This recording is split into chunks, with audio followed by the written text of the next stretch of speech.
All right, welcome to the local OHSAA meeting on pitching. Today, our presenters will be myself, Frank Grubb. I'm the Secretary Treasurer of the Central Ohio Baseball Umpires Association. I've been a member of the OHSAA as an umpire for 28 years. Aaron, would you like to introduce yourself?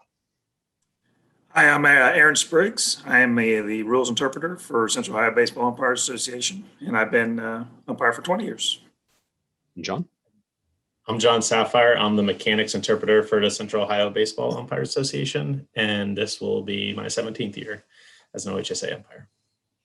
Thank you. Today we'll be talking about the pitching rule. We're not going to talk about each of these items, but it's important to know the definitions of some of these items for the pitching rule. I'm going to pick out a few of the key items here. The first one being a balk. A balk is an illegal act by the pitcher with runners on base. Also, we have an illegal pitch. An illegal pitch is an illegal act by the pitcher with no runners on base.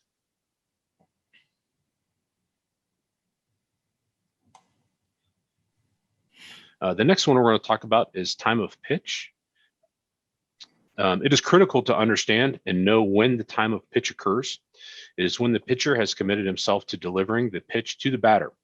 This definition comes into play in several rules such as batting, base running, and pitching. Also, we want to talk about when a pitch ends. It is important to understand and know there are 5 basic ways a pitch can end. It is secured by the catcher. It comes to rest. It goes out of play. It becomes dead by rule, and the batter hits the ball other than a foul tip.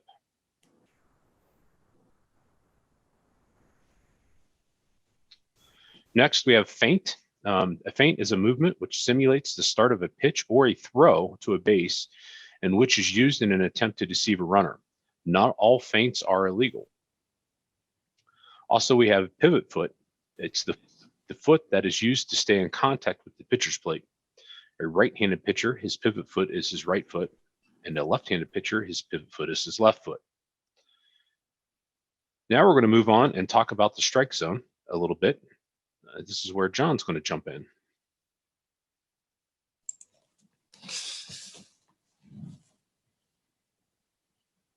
John, go ahead. Yeah, so you guys can see here, this is the strike zone that you guys have seen this in your rule book. The picture shows a 2-dimensional strike zone. When I talk about the strike zone, I much rather use a 3-dimensional picture. So we have one here on this next slide that I feel is a better representation of what the strike zone would look like. So as you can see, the top of the strike zone is from the top of the shoulders and the top of uniform pants, a midpoint between those two. Now, I know a lot of times people are like, man, that's really vague. That can be different. Where do I look? You just kind of have to, some guys use the bottom of the hands, but you don't want to say that because that's not what the rule book says. So just look at the top of the shoulders, middle of the top of the uniform pants, in the middle right there. It's usually a little bit higher than I think most of us are comfortable with calling. It also is of note, if he crouches and it's not his normal stance, that doesn't change his strike zone. So it's his normal, natural stance as he would be standing in the batter's box. The bottom of the strike zone is the hollow beneath the kneecap. So again, not the top of the knees, the bottom of the hollow beneath the kneecap. So again, you can get pretty low there too. And then when we look at the strike zone with the plate, the reason I like to use this to see the strike zone instead of the 2-dimensional model is because the plate has depth to it as well. So yeah, we look at the corners, that's pretty easy. If the ball goes over the plate, we've got a strike, but it could hit the front edge of the plate or the back edge of the plate. And we don't have many pitchers that are having a lot of 3 to 9 movement, but we do have a lot of pitchers that have a lot of 12 to 6 movement. So you might have a ball that it enters the front edge of the plate where it's a little bit too high, but it does hit the top of the strike zone by the time it leaves the back edge of the plate 17 inches later. And the same can be said where you might have a pitch that enters the front edge of the plate at the top or the bottom of the hollow of the kneecap, but by the time it gets to the catcher, it's almost in the dirt. That's still a strike as well. So try not to think about your strike zone as a two-dimensional rectangle, but as more of a three-dimensional pentagon. I don't know what shape you would call that, but might help a little bit with your strike zone. I'm not going to get too much into what do we call off the plate or not. We're just going to talk about the rule book strike zone here. So by rule, the ball has to be over part of the plate, and that's just any part of the ball. So yes, most of the ball could be off the edge of the plate and it still would be a strike. So you just need any part of the ball to go through that three-dimensional shape right there at any point, and you've got yourself a strike.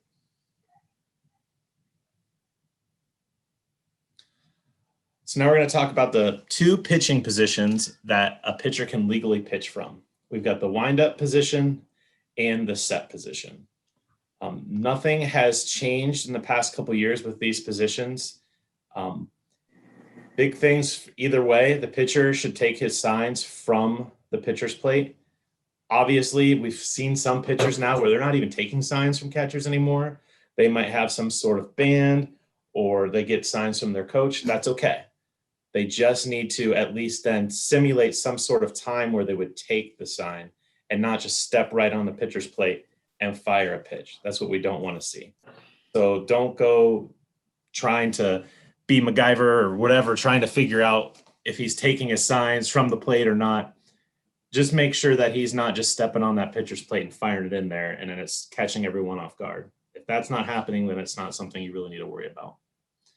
And then the catcher should have both feet in the catcher's box at time of pitch. Most of the places we work in Ohio probably don't have a catcher's box drawn out. I, in my 17 years, have never had an issue with this or called it. So I don't know, Frank or Aaron, have you ever had an issue with the catcher's box? I think the only time where occasionally we get a catcher that gets a little extreme in his position behind the plate. And so this rule is in here so that we can kind of corral them a little bit and bring them back in. Again, I don't know that I've ever called it. I've seen it called on intentional basis not at this level, but like where they're trying to do a pitch out or something like that, maybe, and where the catcher just completely abandons that area before the time of pitch on a pitch out type situation. Yeah, absolutely. Or the other one you could have, and it's not really pitching if a catcher is trying to leave to possibly put another player out on maybe like a stealed home or something like that. But those are different rules where you might have catcher's interference. So in this case, as far as side to side, I wouldn't get too caught up with where the catcher's standing. If you think he's too far away, just reel him in a little bit, like Frank said, have a conversation with him or his coach and just say he needs to be closer to behind the plate before the time of the pitch. So first we'll talk about the wind-up position. Pitcher is not restricted on how he holds the ball. It can be in his glove, it can be in his hand. There are few ways that he can assume the wind-up position with his hands. Both can be together in front of his body. Both can be at his side, or you can have one hand up and the other hand down. We'll talk about this in a little bit, but to be careful, if both hands are at his side when he addresses the rubber, and then he brings those hands up together in front of his body, he has actually started his motion, and that would start the time of pitch. So if he's going to address the rubber with both hands to his side, then he can't bring both up and stop again. If he just has one hand up, then he can bring the other up and stop. So just note that when you see a pitcher and see how he's addressing the rubber. And if you see a pitcher that's addressing the rubber with both hands to his side, just take that mental note to know that once he brings those hands up, he's got to keep going. And again, if it's one simultaneous motion where he's stepping on and bringing his hands together, don't get too nitpicky with that. That's okay. Let him get settled and set before you see how he's going to take his signs and where his hands are going to be. And then as far as his non-pivot foot, that non-pivot foot needs to be in any position on or behind a line extending through the front edge of the pitcher's plate. And I believe on this next slide, we have a picture that shows a little bit of that. So we can see that on the top picture, he's got both his feet in that 24 inches of the pitcher's plate. Then on the bottom one, he has that non-pivot foot off the pitcher's plate. So either are acceptable as long as that pivot foot is in contact with the rubber. And on both of these, his feet are kind of next to each other. As long as that non-pivot foot, any part of it is touching that front edge of the rubber, we're good. So they can be a little bit, have that non-pivot foot a little bit forward, and they can have it as far back as they want. So don't get too nitpicky either on where that non-pivot foot is. Is it or is it not touching that line extended from the front edge of the pitcher's plate? We have a couple of pictures later in the slides that we'll show a couple of pictures that may or may not be in the windup position, and we'll talk more about it there.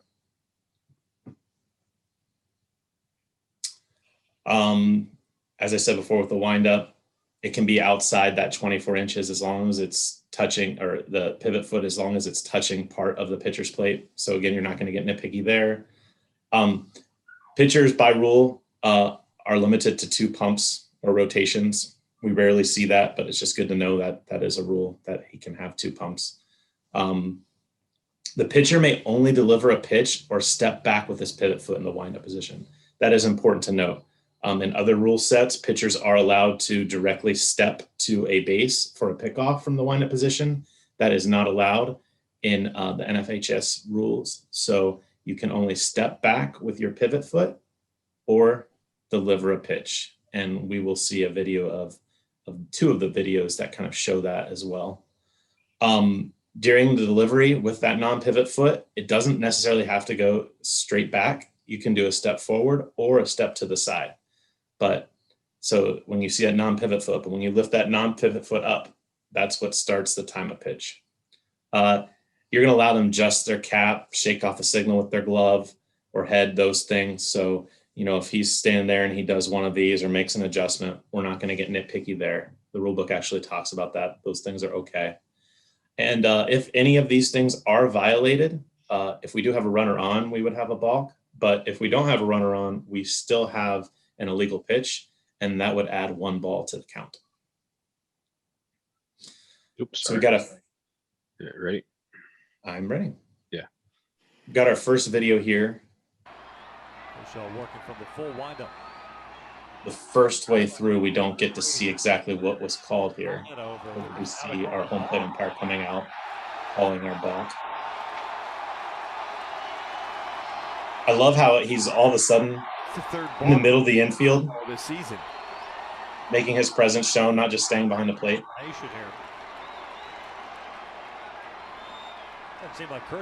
And we're going to see exactly what he did. Notice Kershaw is a left-handed pitcher.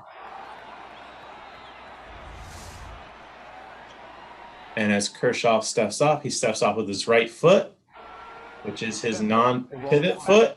And that right there commits him to pitch. And he didn't. Exactly. So he steps off with the incorrect foot to come off the rubber. You got to step off with the other foot. That's why I generally, especially. I think what one thing that we want to just notice here is these are major league umpires, and even they had to think about. He sat there back there and said, "Wait, what foot did he step off with?" And had to think about it and go through his thought process before he actually called the balk. That's probably what we're going to do at the high school level as well. Is like, wait, what did he just do? And replay that process, that process of the pitcher, what he did in your mind before you actually react to it. Absolutely. One thing that I've always just thought of is just if it's a left-handed pitcher, he's got to step off his left foot. Right-handed pitcher, he's got to step off his right foot. And of course, like Frank said, replay it in your mind. And if you do call the balk and then you realize, wait, that was the correct foot, you can always go back and say, I made a mistake, and fix it there as well. No big deal. This next one is another pitcher who is in the wind-up position. We don't see it initially, but we will see it on the replay. And this is the chance for Bruce Bochy to get canned. I want to fast forward a little bit through this as they don't show the replay of this for quite a while into this replay. They actually have a whole batter go off before they actually show the replay. So we're just going to kind of fast forward through that process here, and we'll start it back up right about here. Oops. But Now remember, when a pitcher's in the windup position, there's only two things he can do: step off or deliver a pitch. He's in the windup right here, and what does he decide to do? Switch to the set position. Did not step off, did not legally disengage, so he cannot do that. And that is correctly called a balk. Angel Hernandez is saying that he did not make a clear step off. The pitcher does not seem to understand what he did wrong, but you will have those situations as well. So that's one. Two, note when a pitcher, and this happens a lot, maybe we had a runner on third and all of a sudden he scored, or we have a situation that changes and the pitcher was pitching in the windup and now he's going to be pitching the set. When you see him go into the windup, everything should perk up and you should be like, okay, he's not really wanting to pitch in the windup. He's going to switch to the set. Focus on those feet and see how he gets himself out of that. And of course, if anybody asks for time because he does that, grant it, because then that fixes the problem. So I've seen a lot of times where he'll address the rubber in the windup and the coach doesn't want him there and the catcher doesn't want him there, and they call time, give him time, and then you don't have the problem either. So if they want to call time while he's standing there in the windup and shouldn't be, that's okay too. So that's probably the situations you're going to see that when the pitcher forgets that the runners have moved up or done something different that have changed how he needs to be pitching. I think that was the same one, wasn't it? Yeah, we just had two videos. Yeah. I think. There we go. Okay. All right, our next position is the set position. The rule says that you have to have the ball, or you can have the ball in either the gloved hand or the pitching hand, and your pitching hand shall be at the side or behind your back. The reason that you want to have the pitching hand at the side or the back is if he starts his pitching hand in front of his body, especially with a right-handed batter and runner on first, that runner cannot see when the pitcher comes set because his hand's already in front of his chest and it's blocked out. So by having his hand at his side or behind his back, everyone can tell when he goes from the stretch to the set. So don't let pitchers stand in the stretch with their pitching hand in front of their body. It's an unfair advantage, and that's why it's in here. He has to have his entire non-pivot foot in front of a line extending the front edge of the pitcher's plate, but only part of the foot has to be touching the pitcher's plate. This is a rule change from a few years back now. We used to say that the whole foot had to be in contact with the pitcher's plate. A lot of our diamonds don't even allow for that because there's just like a hole that's off to the side or what have you. Now you only need part of the foot to be in contact with the pitcher's plate. You just need it to be parallel to the front edge of the pitcher's plate. And when you are in the stretch position, getting your signs after you're ready to go to the set position, that has to be done without interruption. So if you start to come up from the stretch and then realize, no, I don't like that sign, and you stop and go back down, that does violate the rules. That would be a balk. Here's our diagram for the set position. You'll notice the pivot foot. This pitcher has his pivot foot all in front of the rubber and touching. That's fine. It could be off to the side as long as part of it was touching, but it is parallel. Now his non-pivot foot is completely in front of the front edge. So looking at these feet, you know that he is in the set position.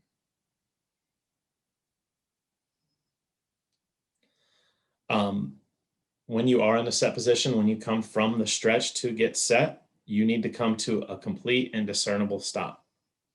And both or the hands have to be in front of the body. The glove has to be at or below the chin. Again, don't get too carried away with this, but we don't want pitchers, can't come set up here. If they're close to their chin or below, we're fine. A lot of discussions on what a complete and discernible stop is. If it's bounced, that is not a complete and discernible stop. They need to stop. Make sure they stop. And if it's really close, I have no problem just saying, hey, make sure he comes set. Tell that catcher, hey, your pitcher's really close. You might want to go talk to him. Make sure he comes set. I don't try to get too nitpicky with this. If I'm calling a lot of balks in a game on this, maybe I need to readdress how I'm officiating the game. Frank and Aaron, I don't know how you feel about this as well. Usually I just call it because a pitcher probably forgot to come set completely, or he's really trying to, maybe a lefty's trying to get one past a runner at first base. Yeah, I agree. I think if it depends on early in the game, you can kind of tell, especially that first batter that gets on base, you can see if he's going to be close or not. And then I take that opportunity to, if it's not egregious, I'll take that opportunity to let the catcher know, like, hey, he's close. He needs to make sure he's stopping. And it just helps with the game flow. It's not assisting the team. It's just helping with game flow. But if it's egregious and he gains an advantage from the first time on, I'm going to balk that. Yeah, absolutely. Another thing, so until the delivery motion occurs, two things he can do. He can turn on his pivot foot or lift it in a jump turn, and then he must step with his non-pivot foot toward a base while throwing to or feinting to that base. We wouldn't be allowed to feint to first base, but second and third base, we are allowed to feint too. So that pivot foot can turn while he's going to do a jump turn or a step towards another base. And he can also lift the pivot foot and step back off the rubber. When in the set position, when stepping back off the rubber, it does need to be back. Seen a lot of pitchers who, instead of stepping back off the rubber, they'll step at an angle to the side, and that gives them a little bit better footing to throw, maybe if they're a lefty, to first base and do a nice quick move. And they won't step with their non-pivot foot, and their reasoning will be, well, I stepped off, so I don't need to step. Well, that's true. If you do step off the rubber, you don't need to step to a base to throw, but you have to step straight back. So if they start stepping in an angle and their foot lands outside that 2 foot width of the rubber, go ahead and call that a balk, because they did not legally disengage the rubber. You'll see it.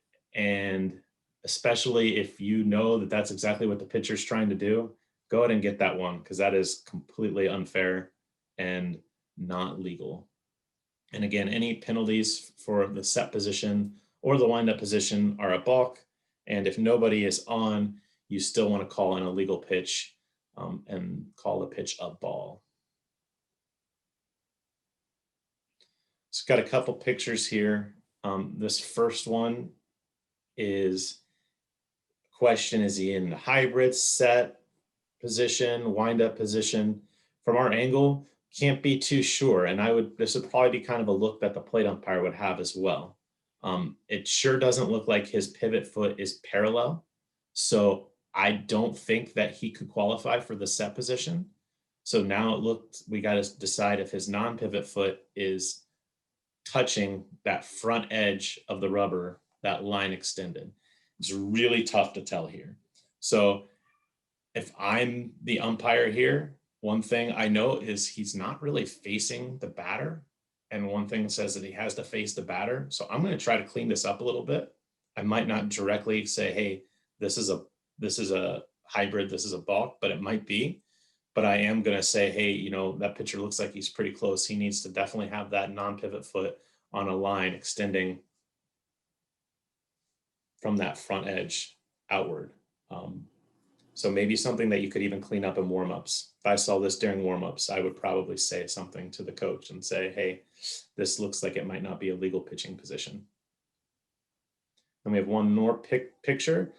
This one right here, this is one where you can see he's kind of cockeyed. This 100% is legal. So I can tell that non-pivot foot is barely touching that front edge, but it is. And his pivot foot's in contact with the rubber. He is 100% in the wind-up position. That's not the set position, it's the wind-up position. Would you guys agree there? I would agree. Yeah. He's taking it to the limits, but that's good. So if we're getting on a pitcher for this right here, that's incorrect. This is probably the limit right here of what you would allow. If that non-pivot foot was any more forward, then we would have either the hybrid, or he would need to square up and go into the set and have his pivot foot parallel to that front edge.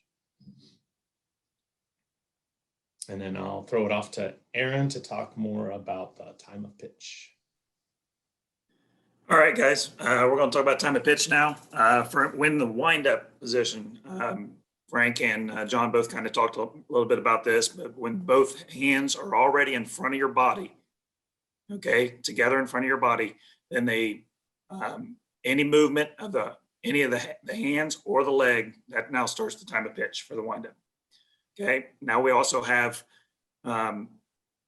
with both hands to the side, okay, and both arms start, just what John was saying. Once both arms start together, okay, we now have time of pitch when both hands are down and to the side.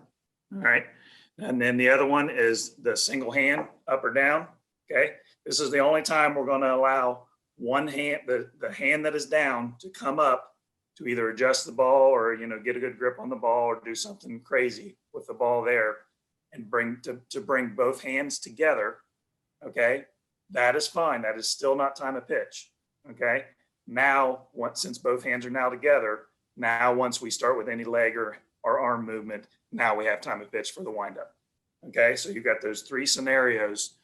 Okay. The main one is when the hands are both down and to the side. If both come, we now have time of pitch. And even if both hands are down and by the side, okay, we bring one up. Okay, that is okay. All right. Now we bring the other one up. Okay. Now we're ready and we've got time of pitch. Okay. All right. Next one is the set position. All right. And once the pitcher becomes set, all right, that's when we're going to start. If there's any type of movement that commits him to the pitch, okay, that's the key word, commits him to the pitch. Because remember, in the set position, of course, we can pick off, we can do whatever to runners. Okay, remember the windup, all we can do is pitch or step off. Set position, we have that third option now. We can now pick off to runners and stuff like that, to bases. So any movement after he becomes set, and that commits him to pitch, that's now considered the time of pitch. All right, now we'll go through some illegal acts. These are, basically these are defined as illegal acts. These can be with runners on or runners not on. Of course, with runners on, they turn into balks, right? Which we'll get into balks a little bit later as well. But all this stuff is considered more or less illegal acts. We're going to kind of address right now of kind of like no runners on. So, the top four things there, any type of foreign substance. Spit is a foreign substance. Discoloring the ball with dirt, all that stuff. Rubbing the ball with his glove. We don't want him to do anything with the baseball. Okay, we do anything with the baseball, call time. Say, hey, give me the baseball. Kind of do a little rub. Say, hey, don't take the baseball and rub it on your pants. Whatever. Blah blah blah. Okay, so we all should know that. Just any type of defacing or foreign substance on the ball we don't like. Those are all illegal acts. All right.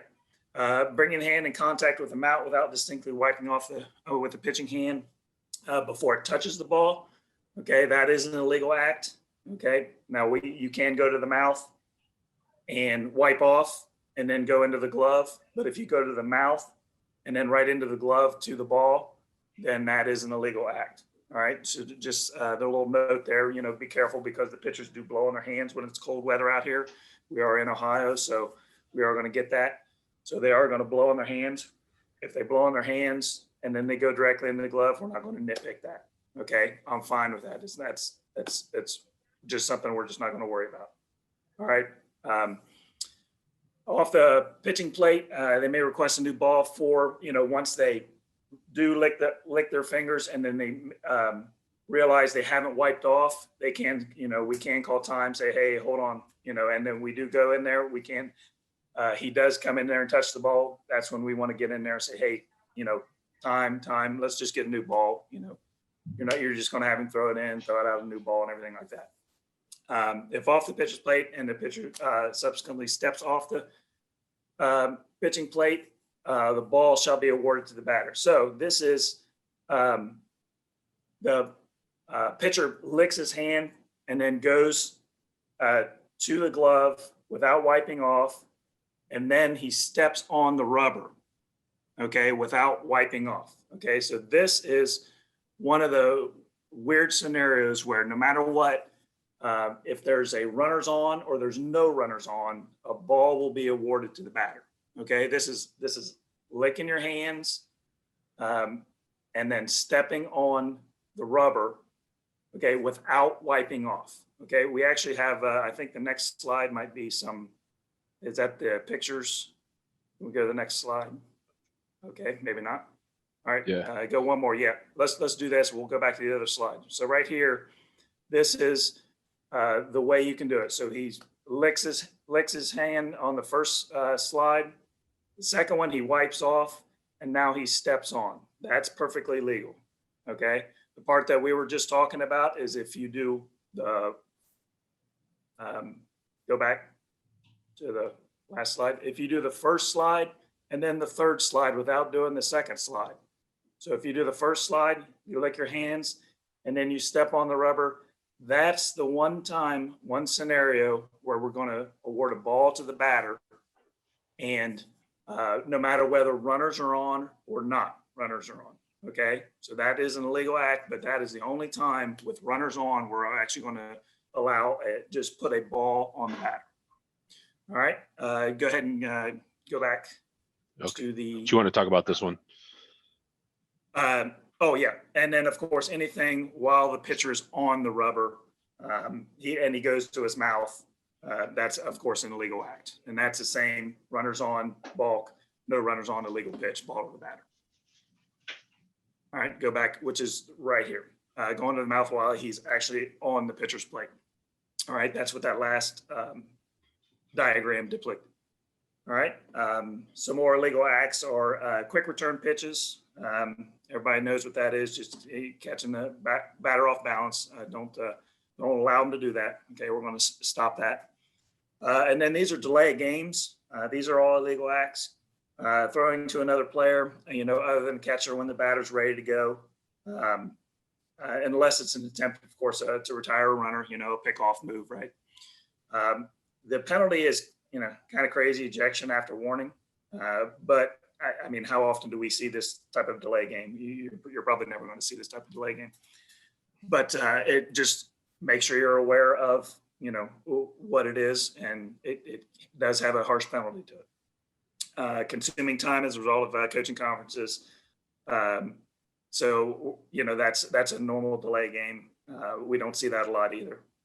And then, of course, the 20-second rule, the failing to pitch with the batter within 20 seconds. If they do go over that 20 seconds, we're going to issue a ball to the batter.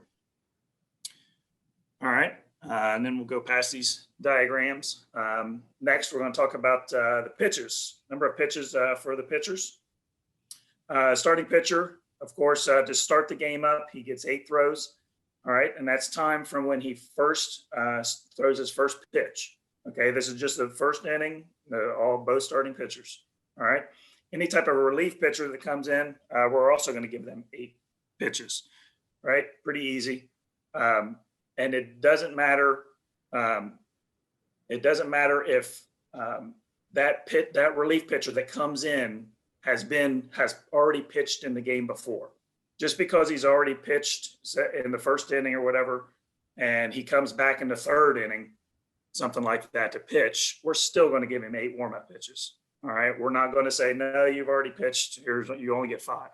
No, we're not going to do that. Okay. He's a relief pitcher. Yes, he's already pitched in the game. Who cares? But we're just going to still give him 8 warm-up throws. Okay. And then once the game is started, so after the first inning, of course, everyone gets 5 warm-up throws. And I don't know if, and that is time from the actual third out from the previous inning, that 1 minute time frame. So 5 throws or 1 minute. And of course, if any type of inclement weather, ejections, injuries, anything crazy that we have to worry about. A pitcher may not got warmed up or something like that, especially on injuries or ejections.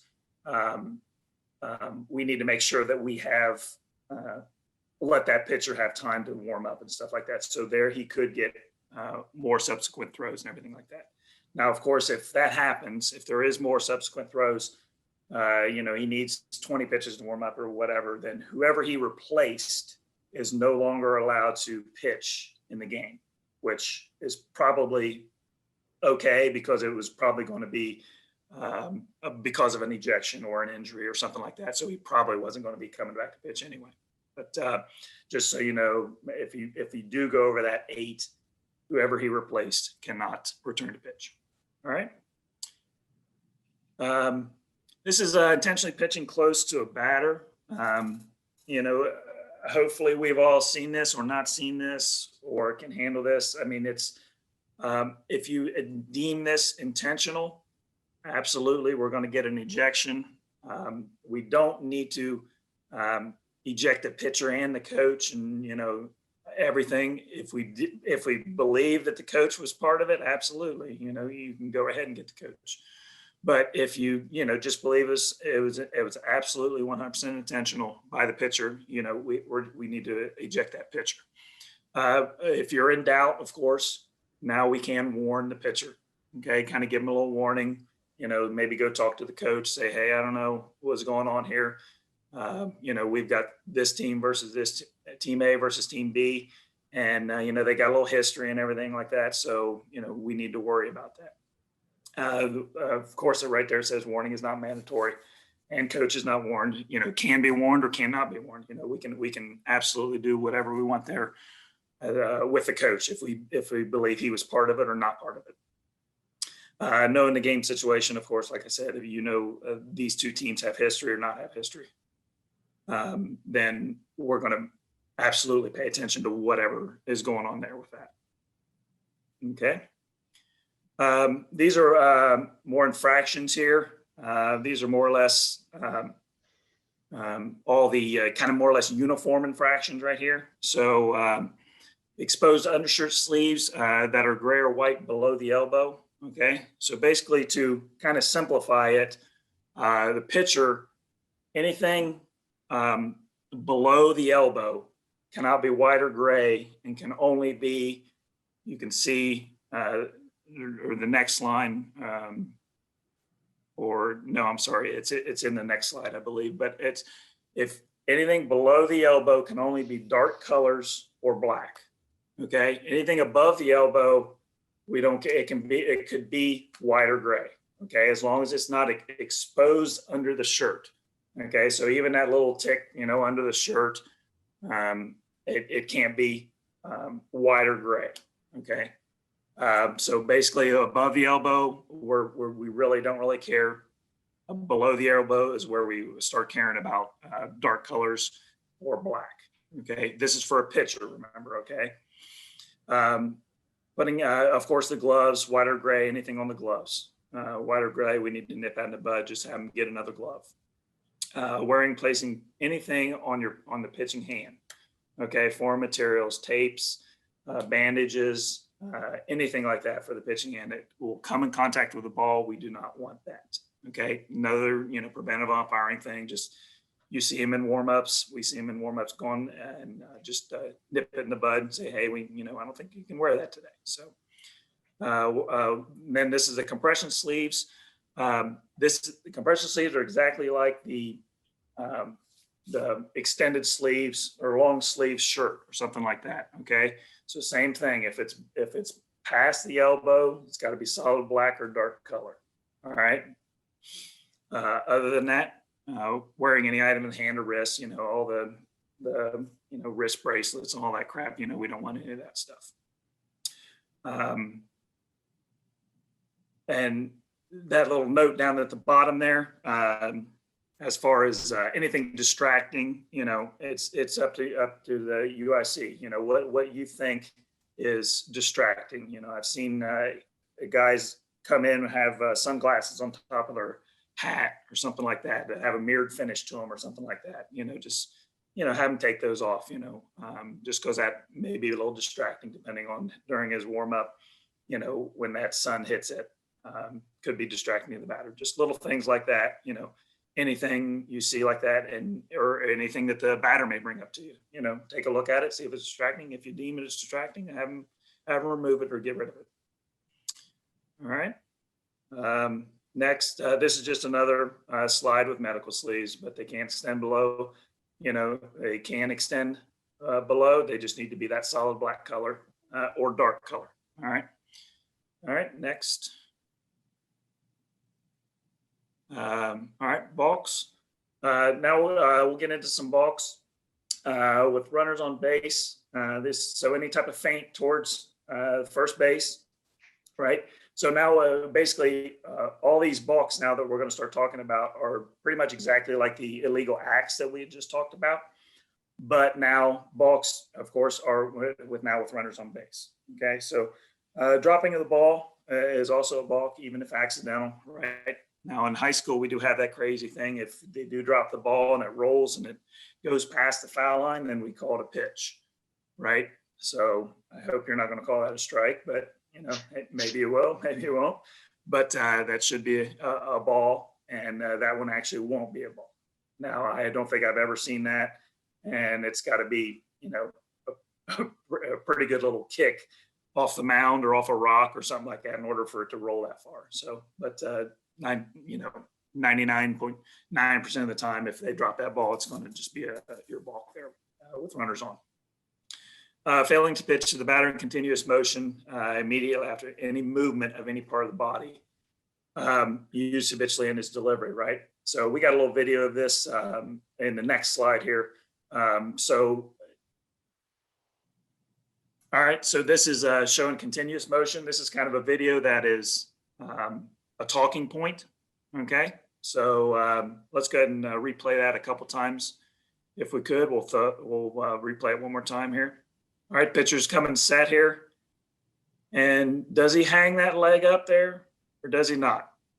All right, so this is kind of one of those, you know, 50-50, hey, I'm doing this. You know, are we gonna get that as a non-continuous motion or continuous motion? Here's one more view of it real quick.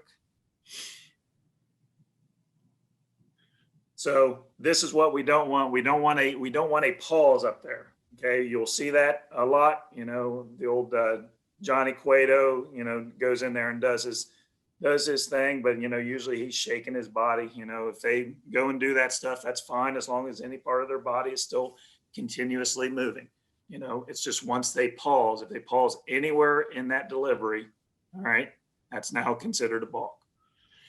I mean, for me, Aaron, this is really, really close to kind of pausing that non-pivot leg at the top of the motion to kind of freeze that runner at third base. Does he pause it? I think you can have 50% of the people will say that he did. The other 50% of the people say, well, he was moving it very, very slowly during that motion and never actually came to a stop. So I think it's one that you need to pay attention to. And obviously they felt in this video, the umpires in this situation noticed the long sleeves under the short sleeve shirt, thought it was a balk. So just, you know, take that with a grain of salt. Obviously, you know, sometimes we miss them, sometimes we don't. I'm not saying this is one way or the other, but it's certainly something that you want to take a look at and be cognizant of. John, I don't know if you have anything to add to that. Well, I do as a mechanics part. Can we go back and watch this again? And I want you guys to think of the one before with the Angels game. The umpire was Gabe Morales, the major league umpire, where we had the balk for stepping up with the wrong foot. Just to use as a learning tool, watch this umpire and watch the difference. And this is, you know, guys ask, you know, how can I stand out? How can I take my game to the next level? They obviously do call the balk here, but remember how Gabe was standing almost in the middle of the infield. We look at this umpire. They're still behind the plate. They are calling a balk. You can see him pointing. He stays behind the plate with his mask on. That's the big difference right there.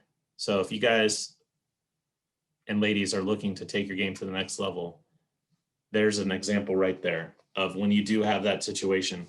Come out from behind the plate. Stand halfway between the pitcher and the plate. Let everybody know what you have. Right or wrong, this is a big 50-50 call, like Frank and Aaron were saying. That's a way to stand out right there. You sell it. Sell your calls. This is a big one. I particularly probably wouldn't. We don't know what the rest of the pitches have looked like. Has he done this before or not? If I just saw this in isolation, I would not call this a balk. But if I'm going to, or if my partner does, I'm going to sell it to, and I'm going to be standing there and I'm going to convince everybody that I had what I had.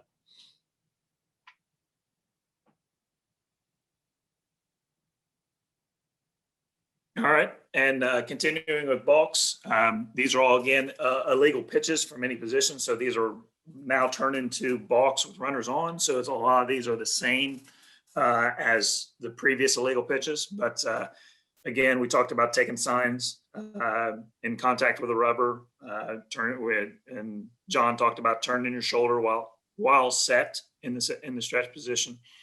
Can't, of course, the quick pitch. We talked about the catcher's box. Must stop. You know, you can only set once. Applying foreign substances, spitting, all that discoloring. And then the hand to the mouth with no wipe on the pitcher's plate is now a balk when it's on the pitcher's plate. Next, failing to step with a non-pivot foot directly towards the base, occupied or unoccupied when throwing or feinting. An attempt to put out a runner. They must gain ground when stepping, right? So if we don't gain ground, we now have a balk.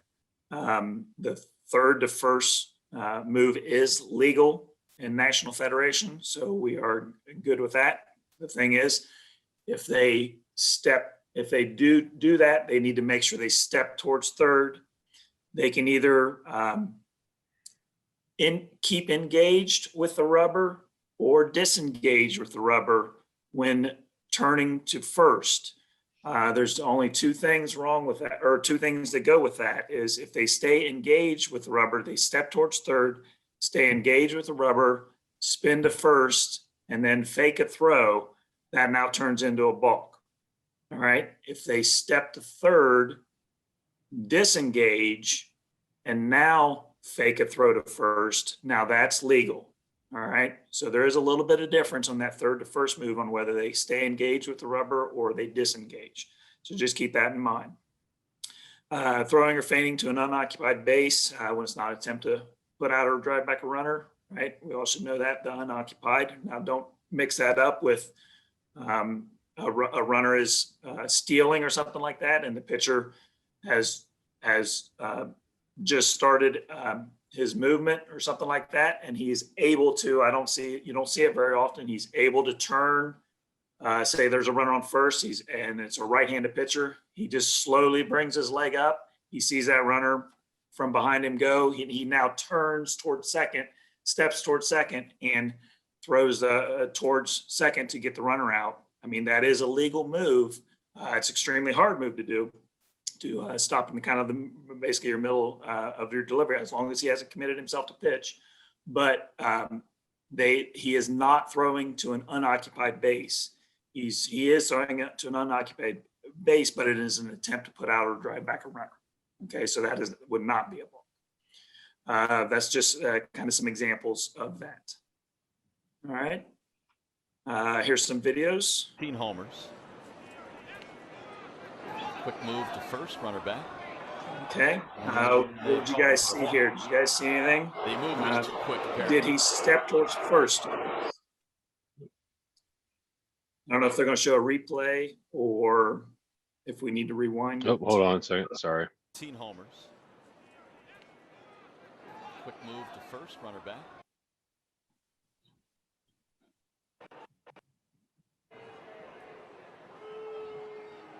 Watch the back foot or the front foot here in this case. He didn't step, he just kind of turned with his feet. All right. Was there any ground gain towards first base? I would say no. I said this is a good call. This is a balk. He needs to gain ground towards the base that he's attempting.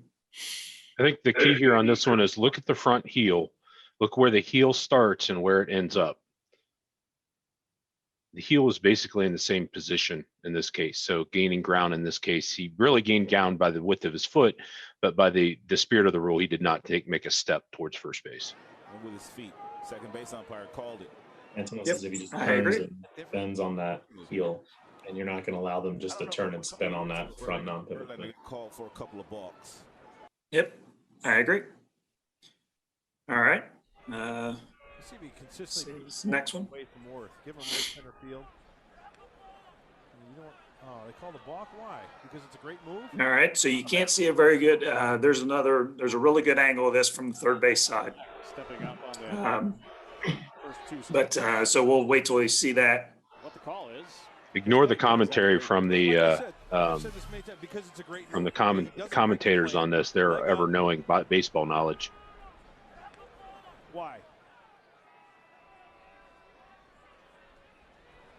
Nobody's going to go have a chat. I don't see that being a balk. You can even see him do a little, okay, this view right here. Watch the front shoulder start to slide forward towards the plate. You know what? Right You know there. what else amazes me is that the first base umpire, who's got the best look at it. So I don't really think this is even one of the borderline ones. I think he was definitely committing himself to pitch, and I think this is a good call. You guys agree? Not agree? I completely agree. Yeah, I agree. And I think this is for high school umpires like ourselves. I think this is one that we probably miss, especially the first time it happens. Because it's so quick and we're like, wait, what did I just see? What just happened? And so we really need to be focused on that move to home plate as opposed to just being reactionary to it. I know the announcer too said that he was surprised the first base umpire didn't call this. Now, in high school, we're not standing where the first base umpire is standing here. But in any case, I think no matter how many umpires you have, the plate umpire is the one that probably has the best look at this at all times. So if you guys are fortunate enough to get some tournament games and work some 3 or 4 umpire system, still the plate umpire, I think, needs to be focused on this, and they're going to have the best look to see if he's coming home or not. So don't just rely on a first base umpire to get this if you have one over there. This is the plate umpire's call. And look, we have 4 umpire system here for the best umpires in the world. And the plate umpire is the one who comes out and gets it. We do see our first base umpire mirror that call. He's not the one who had the call. He mirrored it. But our plate umpire came out pretty forcefully, mask off, letting everyone know he had a balk. Yep. And when you see that the view from the plate umpire, you can see him have that little hitch as he's, starting to come forward, and then he has that little hitch towards, first. And absolutely, that's a great indication right there. And that's why he came up and got it right away. All right, next one here. He's showing bunt. And just balk. We got a balk call. Call made by Adam Hamari. So this is kind of another talking point one kind of here. Okay. Really upset here. On the he's saying whether had abandoned the Rizzo was attempted attempting to put out a runner or not. Yeah, they have when they do get to the replay, they have a really nice replay of this where you can see all the fielders. I think we just passed it in there. I think so. Yeah, he's still very much in the proximity of first base. I don't know that I've ever seen. I love the first base coach. Yep, go to second.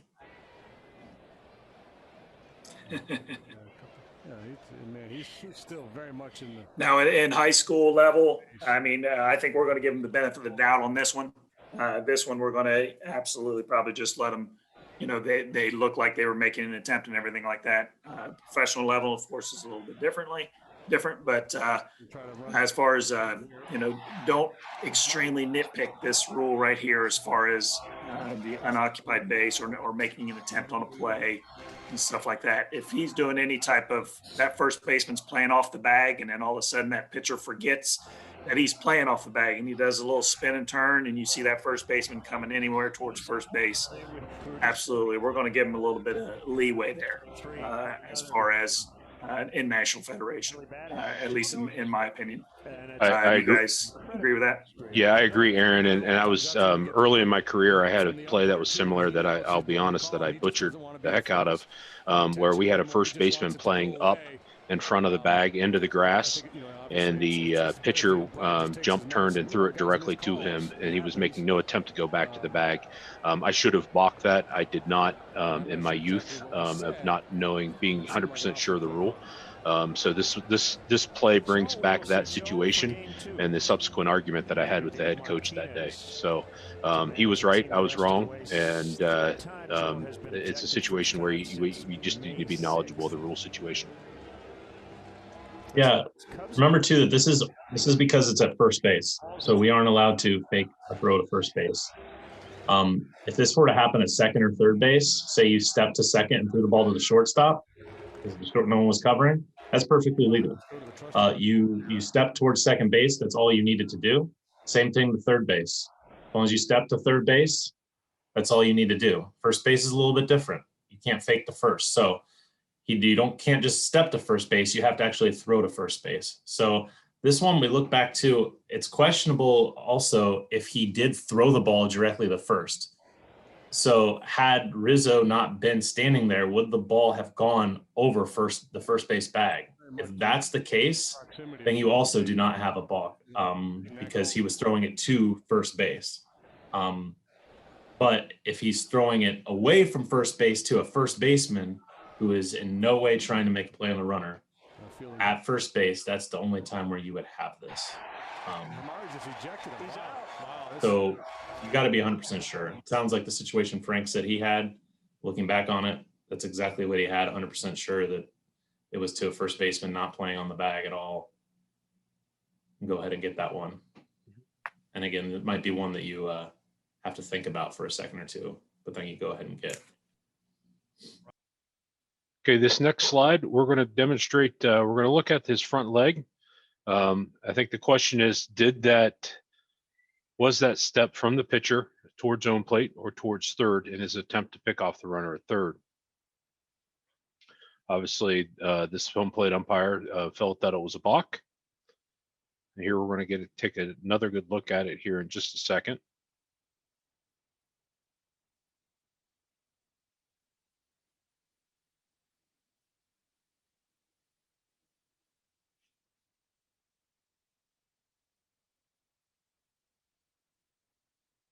All right, here's a good look at this.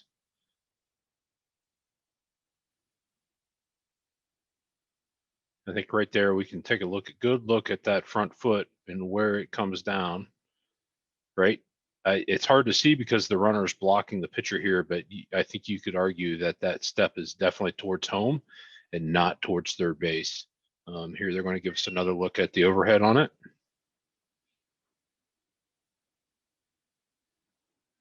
There's another good look at it there.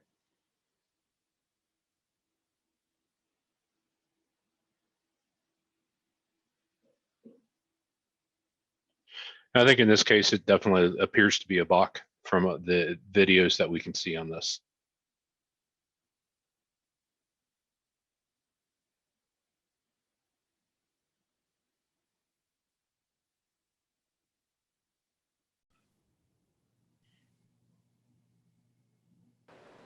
Bitten by a hamstring. Oh, Loesch has been a balk. They called it a balk, and that's This is the infamous Kershaw balks. Cannot argue a balk, but he's going to. Same thing. Is he committed to pitch? And he throws to first. Is he? He's not? don't get thrown out. Debatable, but they say he was. You can see that little lean forward.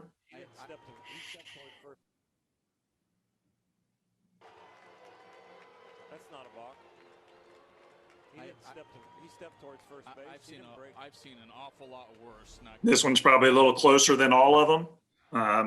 You know, debatable on this one, but you know, there's still a little bit of lean there, so you got to watch out for that lean there towards committing him home. And of course, Donnie baseball gets thrown out. Shocking, right? I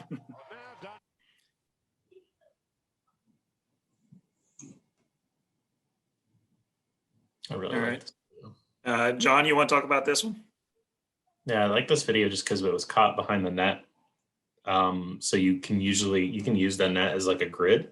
So you can look and see where his foot started.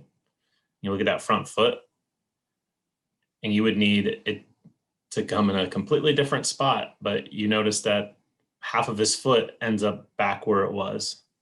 So that's what we're talking about, is not picking your foot up and putting it in a place that gains ground towards first base. So we're just looking at that front foot. Yeah, you don't really have much more than that. So if we can just focus on that front foot when you have a runner on first base, especially with a right-handed batter, that really can help you out a little bit. You also have, I mean, if you really slow it down, he also kind of does a little knee buckle first with his front leg before he goes into his motion too. not going to be too nitpicky on that, but he's really trying to do everything he can to get past a rule there. So I'm good with this move if he gains more distance and his whole foot ends up in a different spot. This will catch you off guard the first time you see it from a pitcher if you're not paying attention, and someone might say something. If you do miss it once, that's a shame, but don't miss it again. Just because you miss it the first time, don't say, well, now I'm not going to call it the whole game. These are hard to get. Just watching that front foot, make sure it gains distance. You started now 20 of the first 37 games. All right, next one here. Well, that was almost a balk. And it was a balk. Yep, there was definitely hesitation in Buckholz's throw to first base. Rays take a 1-0 lead. Haney from. Watch Buckholz almost double pump. There's, see the step toward home? Yeah. And then the throw to first. That's kind of an obvious one. Once you see it, it's kind of an obvious one. He does a little pump to get ready to go home, Almost double pump. and then just spins See the step and throws. home, and then the That's throw to that's first. pretty much an obvious one. I don't know. There were Next one 3 here. box in this video. Yeah. Yep. I don't know. There you go. Did you see that? Little start and stop. So this is these next couple are examples of starting and stopping. You can see him move his arm. Nothing to do with what we're talking about. Again, look at the home plate umpire stepping out, selling it, making sure everybody knows what he has. There's no question in his mind, in everybody's mind, what he has in this situation. I don't have a problem either mechanically if you want to point first before calling time. I think that's fine, especially with other rule sets that we know that the balk is not automatically dead. Once you call the balk, even if you didn't throw your hands up, it is dead in high school baseball. So if you do point first, no problem. But you pointing and saying the words "that's a balk" automatically kills the play, no matter what your hands do. Now, mechanically, before that one, I want to say that make sure if he's going to deliver home, don't do what this umpire did, because he did something that could be very dangerous for him. That pitch could have gotten hit, and he already took his mask off, and he could have gotten smoked. So be careful too. If you're especially no stop box like that, or I don't know if that one was a no stop or not. I think that was a flinch. Yeah, a little flinch. Don't take your mask off or come out from behind the plate while the pitcher's still pitching the ball. You can call a balk without even doing any hand motion for coming home and just scream, "That's a balk." And then once the catcher catches the ball, then you can come out, throw your hands up and all that. Self-preservation. You really don't want to get yourself hurt. You get really excited about, oh, I saw a balk, and then end up not realizing that a pitch is coming in. A little flinch. Very slight movement toward home plate. Probably just excited because when's the last time Major League umpire got to call 3 balks in one game? That last one was just a little flinch. It was very nitpicky, but he still had a little flinch, and these guys, have eagle eyes for that, and they can see that stuff. As far as high school, us high school umpires, we may not be able to see that last balk, that last little tiny flinch, but always keep your eyes out and always be aware of it. All right, so these are some more of the balks. Of course, taking your hand off the ball while in set position, unless he pitches to the batter right or throws. That's all right. There we go. All right, and then failing to pitch the batter with his entire non-pivot foot, passes behind that perpendicular, laying the back edge of the pitcher's plate, right? That you're probably not going to see at all. When they do that right-handed bat or right-handed pitcher comes set, and then he puts his leg, his non-pivot foot leg, and it goes back behind the rubber, and that's the key. His entire non-pivot foot pass and behind the back edge of the pitcher's plate, that now commits him to pitch. So if he doesn't do anything but pitch the ball, it now turns into a ball. All right. The exception, of course, is when you're feigning or throwing to second base and attempt to put out the runner, of course, because that's the direction you need to go towards second. And there it again, it's almost impossible to call on a two-man crew. But still be aware of it. If you see something extremely egregious, like that, then absolutely call it. But it'll be really hard to see. Next, turn the shoulders, checking the runners while in contact in the set position is legal. All right, before they come set in the stretch position, I guess we should say. But once they become set from the stretch position, now we can no longer turn the shoulders and check the runners. All right, so this is the gorilla stance. By definition, this pitcher is in compliance with the rule. Why is he in compliance with the rule? Because he does have his hand to the side, okay? It's not in front of his body, all right? It is to the side. Now, where we get in trouble here is if he starts rocking it or spinning it or moving it or doing something, then that's what we do not want. But if he is in this stance right here, just holding the ball perfectly still right there, this is perfectly legal, and he's not trying to deceive that batter or runner by doing this. But again, like I said, once he starts doing any type of motion while he's sitting there like this, now we have an issue. You guys want to say anything else about that? No, I'm good. All right. Next one. Hidden ball play with runners on base. It is illegal for the pitcher to, he can't have his feet on or astride the pitcher's plate, position himself on approximately 5 feet of the pitcher's plate without having the ball, making movement naturally associated with his pitch. So this is a balk. There are, you see this very rarely, but there are a few teams that will try this. Of course, make sure they can't do any of this stuff, after a conference, because what's the rules of putting the ball back in play? You got to have the pitcher on the pitcher's plate, batter's box, blah, blah, blah, in order to get the ball put back in play. So there's no possible way to do it off of any type of dead ball after a dead ball situation or anything like that. But just be wary of if this does happen. A lot of teams will kind of give the umpires a heads up that they are giving this a try. Absolutely, that's great. That makes us pay a little bit more attention, but just be wary and make sure you're always following the ball and you know where the ball is at all times. All right.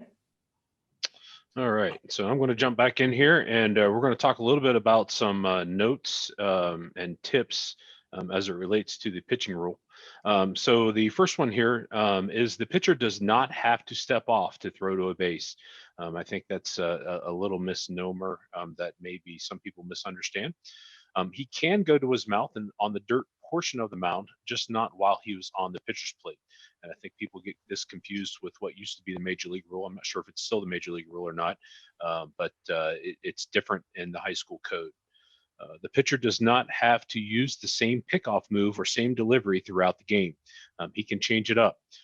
So I think that's something, he hasn't done that all game or whatever. Well, as long as it's a legal move or a legal delivery, he's still allowed to do it. The third to first move is not illegal in high school baseball. We already talked about this a little bit. And the step toward first must be within a 45-degree angle from the pitcher's plate. And that's just one of those things. We've seen some video on this of where they're coming more towards the home direction than towards first. So it needs to be more towards first than it does to home plate in that situation. And it's an angle from the pitcher's plate, not necessarily an angle from the angle between first and the pitcher's mound, or first base and the pitcher's plate. As a rule of thumb, we kind of use the 45-degree or 45-foot line on the first base side as kind of a guide. It's not 100% accurate, but it's a good guide to use.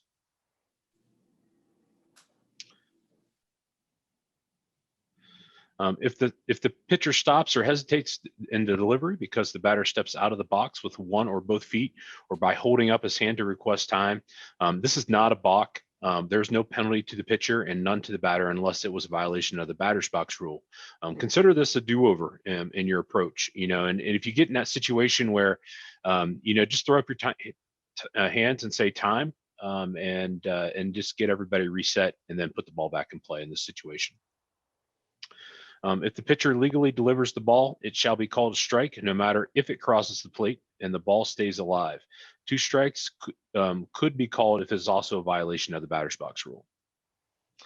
And if the umpire believes the batter's request for time was a deliberate attempt to create a balk, we can eject the batter here. I don't know that I've ever ruled this as an intentional attempt or seen it in my 28 years, but I'm sure it's happened somewhere. That's all we have, and I think from all of us, we want to thank you for participating in this virtual meeting, and want to wish you the best of luck in your 2021 season. John, Aaron, do you have anything to add? Good luck. Glad to have baseball back this year, and hope everyone has a really safe and healthy season. Yep, absolutely. Good luck, guys, and have a good one.